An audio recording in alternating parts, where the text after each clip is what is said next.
What if I told you that you are being lied to every single day and you have no idea? Have you ever walked away from a conversation feeling like something was just off? Your gut told you they were lying, but you couldn't prove it. You are not alone. In fact, research suggests that the average person is lied to between 10 to 200 times a day. Most of these are white lies, but some are dangerous. Welcome to the world of dark psychology. Lying is a complex mental task. When someone tells a lie, their brain has to work twice as hard. They have to invent a fake story while simultaneously suppressing the truth. This creates what psychologists call cognitive load. Today, we aren't just looking for a nervous look away. We are diving deep into the 5 involuntary biological and psychological glitches that occur when a human being tries to deceive you. If you master these, you will become a human lie detector. Let's begin with the most misunderstood sign.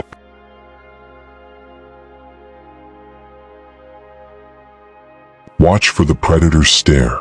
Most people believe a liar cannot look you in the eye. This is the biggest mistake you can make. Experienced liars know this myth, so they overcompensate. They use what psychologists call intense eye contact. Think about this example. Imagine you ask a partner or a friend if they took money from your wallet. A truthful person will look at you, think for a second, and say, no. They might even look away while trying to remember where they were. But a liar? A liar will lock eyes with you and won't let go. They are staring at you to check if you believe their lie. While a truthful person naturally blinks and shifts their gaze every few seconds to process thoughts, a liar will stare at you like a predator. Why?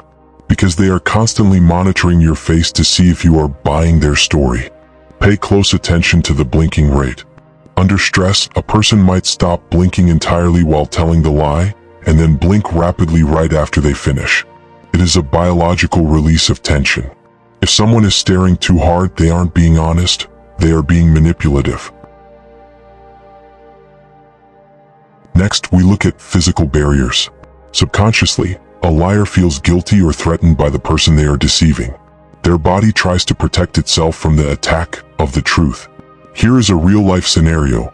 Watch a person's hands when you ask a difficult question. Do they suddenly start rubbing their neck? Do they cover their mouth while speaking? This is an ancient survival instinct. They are literally trying to block the lie from coming out or hide their face from your judgment. Sometimes it's even more subtle.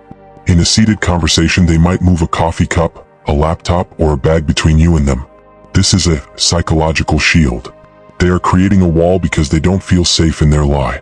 Ask yourself, was that object there before the difficult question was asked?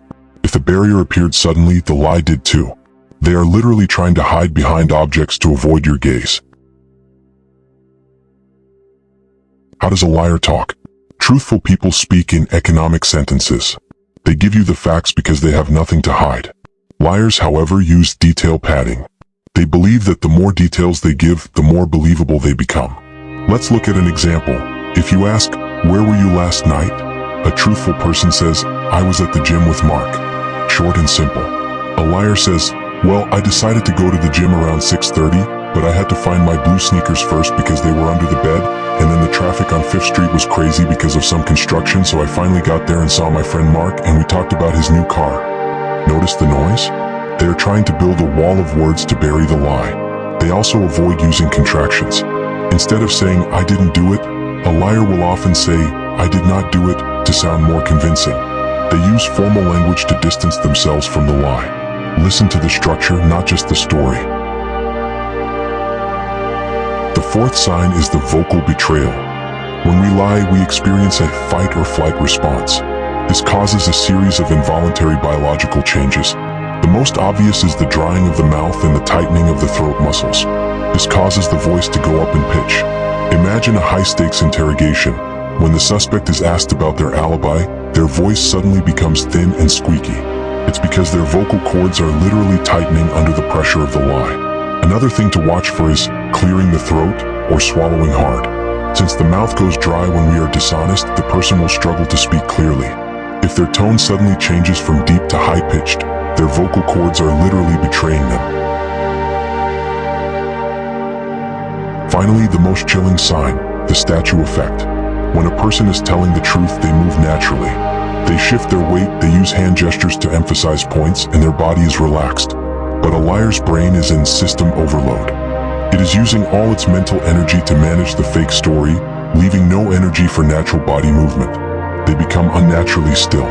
Their arms might stay glued to their sides or hidden in their pockets. They look like a frozen statue while telling an elaborate story. This is because their brain cannot focus on moving naturally and lying at the same time. If someone looks like they are posing for a photograph while telling you a long story, they are likely hiding something very big. Power comes from knowledge. Now that you know these 5 signs, you can never be manipulated the same way again. But remember, one sign isn't enough. Look for clusters. If you see 3 or more of these signs at once, you've found your liar. Use this knowledge wisely. If you found this masterclass helpful, hit the like button and subscribe to Mind Pulse for more daily psychological mastery. Who is the last person you suspected was lying? Let me know in the comments below. I read every single one. I'll see you in the next video.